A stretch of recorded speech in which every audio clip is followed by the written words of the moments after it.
শীতকালে রৌদ্র ঝলমল এক দুপুরে টক খাওয়ার জন্য মনটা ব্যাকুল হয়ে উঠেছিল। আর দিদু বাড়িতে কামরাঙ্গা এনে রেখেছিল। ব্যাস, বনুকে শুধু বললাম, বনু, আমার না কামরাঙ্গা খেতে বড় ইচ্ছা করছে। শুধু এতটুকু বলতেই বনু বলল, কামরাঙ্গা মাখা খাবি দিদি ভাই? আমি অমনি বললাম, হ্যাঁ, কেন খাবো না। তো কামরাঙ্গা মাখতে যা যা কিছু লাগবে সব কিছু নিয়ে বনু আর আমি ছাদে চলে গেলাম। তারপর তোড়জোড় শুরু হলো কামরাঙ্গা মাখার।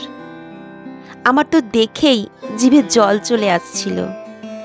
টক জিনিস আমি আর বুনু খেতে খুব ভালোবাসি।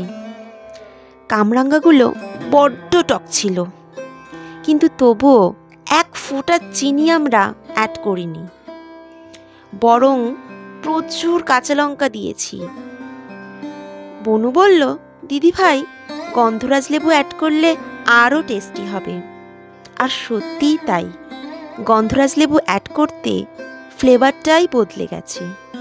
যেমনি সুন্দর গন্ধ, তেমনি টেস্টি খেতে হয়েছিল। উফ, আমার তো ভাবলেই জিভে জল চলে আসছে।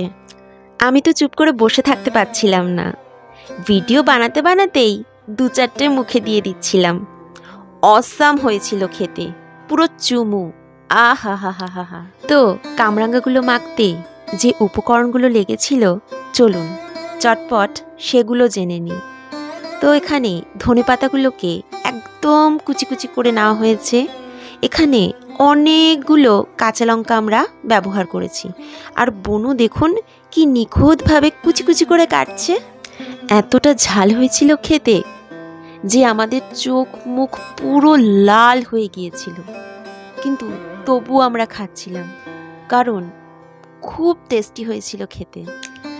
এর স্বাদের কোনো ভাগ হবে না, কোনো তুলনাই হবে না। আমার তো ভিডিওটা এডিটিং করতে করতেই জিভে জল চলে আসছে।